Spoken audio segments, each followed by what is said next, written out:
நேயர்களுக்கு வணக்கம். பாமக சட்டமன்ற உறுப்பினர் சௌமியா அன்புமணி இன்னைக்கு அவங்களுமே மேகதாது அணைக்கு எதிரான தனி தீர்மானத்துல விவாதத்துல அவங்க பங்கேற்று அவங்களுடைய ஆதரவை கொடுத்திருந்தாங்க. ஏன்னா தமிழக சட்டமன்றத்துல முதலமைச்சர் ஜோசப் விஜய் இவங்க தலைமையில கொண்டு வந்த மேகதாது அணைக்கு எதிரான தனி தீர்மானத்தின் விவாதத்துல பாட்டாளி மக்கள் கட்சி சட்டமன்ற உறுப்பினர் சௌமியா அன்புமணி அவங்க கலந்து கொண்டு அவங்களுடைய ஆதரவும் சொல்லியிருந்தாங்க, கலந்து கொண்டு பேசியிருந்தாங்க. இது வெறும் பேச்சா மட்டும் இல்லாம காவிரி விவகாரத்தோட ஒட்டுமொத்த வரலாற்றையும் சம் டேட்டாலாம் எடுத்து புள்ளி விவரங்களையுமே எடுத்து சட்டமன்றத்துல அவர் நிறைய விவாதங்களை அடுக்கி வச்சிருந்தாங்க. இது அவையினரை ரொம்பவே வியப்புல ஆழ்த்தியிருக்கு. இந்த தீர்மானத்தை முழுமையாக ஆதரித்து பேசிய அவங்க காவேரி பிரச்சனைக்கு இனிமேலாச்சும் நாம ஒரு நிரந்தர தீர்வு கண்டிப்பா எடுக்கணும் அப்படின்றத வலியுறுத்தி இருந்தாங்க. நிறைய பல டேட்டாவையும் அவங்க கலெக்ட் பண்ணி அங்க சமர்ப்பிச்சிருந்தாங்க. ஏன்னா காவிரி ஆட்சியினுடைய புவியியல் அமைப்பை துல்லியமாக அவங்க விவரிச்சிருந்தாங்க. அதற்கான டேட்டாவும் கலெக்ட் பண்ணியிருந்தாங்க. மேற்கு தொடர்ச்சி மலையுடைய தலை காவிரியில தொடங்கி வங்காள விரிகுடாவில் கலக்கிற வரைக்கும் காவிரி ஆறு மொத்தம் கிட்டத்தட்ட 802 கிலோமீட்டர் தூரம் பயணிக்குது அப்படின்னும், அதுல கர்நாடகாவில் 320 கிலோமீட்டர் டிராவல் பண்ணுது.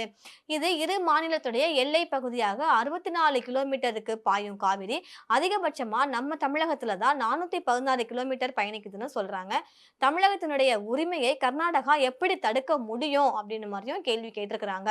அதற்கப்புறம் தொடர்ந்து பேசி அவங்க ஒரு சாதாரண மழை பொழிவுள்ள ஒரு நார்மலான ஒரு இயர்ல காவிரி படுகையினுடைய மொத்த நீர் இருப்பு, அதனுடைய சட்டப்பூர்வ பங்கீடு இதெல்லாம் குறித்து அதிகாரப்பூர்வ தரவுகளையும் டேட்டாவையும் அவர் சமர்ப்பிச்சிருக்காரு. மொத்த நீர் இருப்பு 740 டிஎம்சி இல்லையா, 1000 மில்லியன் கன அடின்னு சொல்லுவாங்க.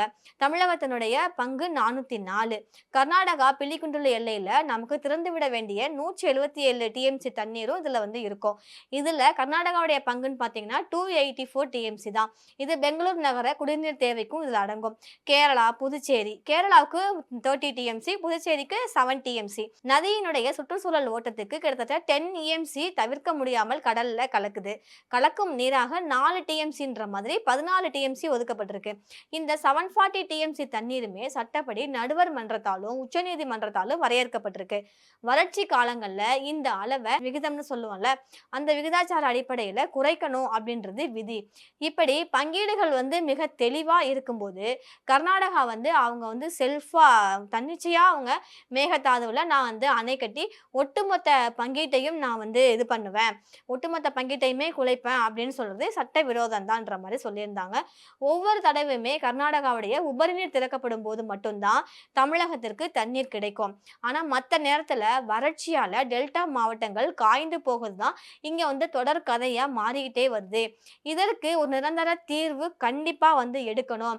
ஏன்னா இன்ஸ்டன்ட் சொல்யூஷன் நிறைய வாட்டி கொடுக்குறாங்க, இதுக்கு பெர்மனண்டா வேணும்ன்ற மாதிரி இந்த தீர்மானம் ஒரு அதுக்கு இந்த தீர்மானம் ஒரு முக்கியமான படி அப்படின்னு சொல்லி சௌமியா அன்புமணி அவர்கள் அவங்களுடைய உரையை முடிச்சாங்க.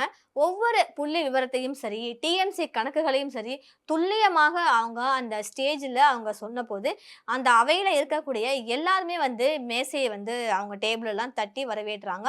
முதல்வராக இருக்கக்கூடிய விஜய் அவங்களுமே சரி அன்புமணி அவங்க சொன்ன தரவுகளை ரொம்பவே கூர்ந்து உன்னிப்பா கவனிச்சதோட மட்டும் இல்லாம அவங்க சமர்ப்பித்தாங்க இல்லையா சம் டேட்டாஸ்லாம், அந்த புள்ளி விவரங்கள் எல்லாம் அவருடைய டைரியில அவர் கரெக்டா கணக்கெடுத்து கொண்டாருன்ற மாதிரி சொல்றாங்க.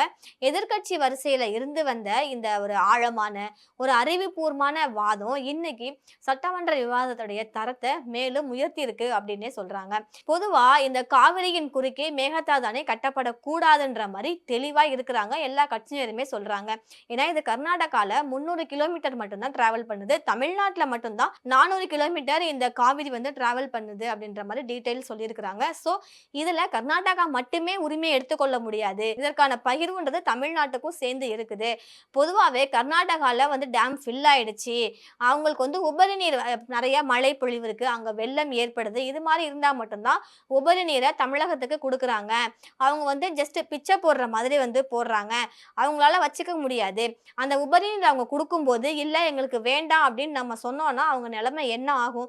கண்டிப்பாக அந்த நாட்டு மக்கள் வெள்ளத்தில் சிக்கி நிறைய உயிரிழப்புகள் மட்டும் இல்லாமல் பொருள் சேதமும் ஏற்படும் இல்லையா? அவங்க சேஃபாக இருக்கணும், வெள்ளத்திலேருந்து தப்பிக்கணுன்றதுக்காக தான் கர்நாடகால ஒவ்வொரு முறையுமே வந்து ஃபில் ஆகி இருக்கும்போது உபரி நீரை தமிழகத்துக்கு குடுக்குறாங்க.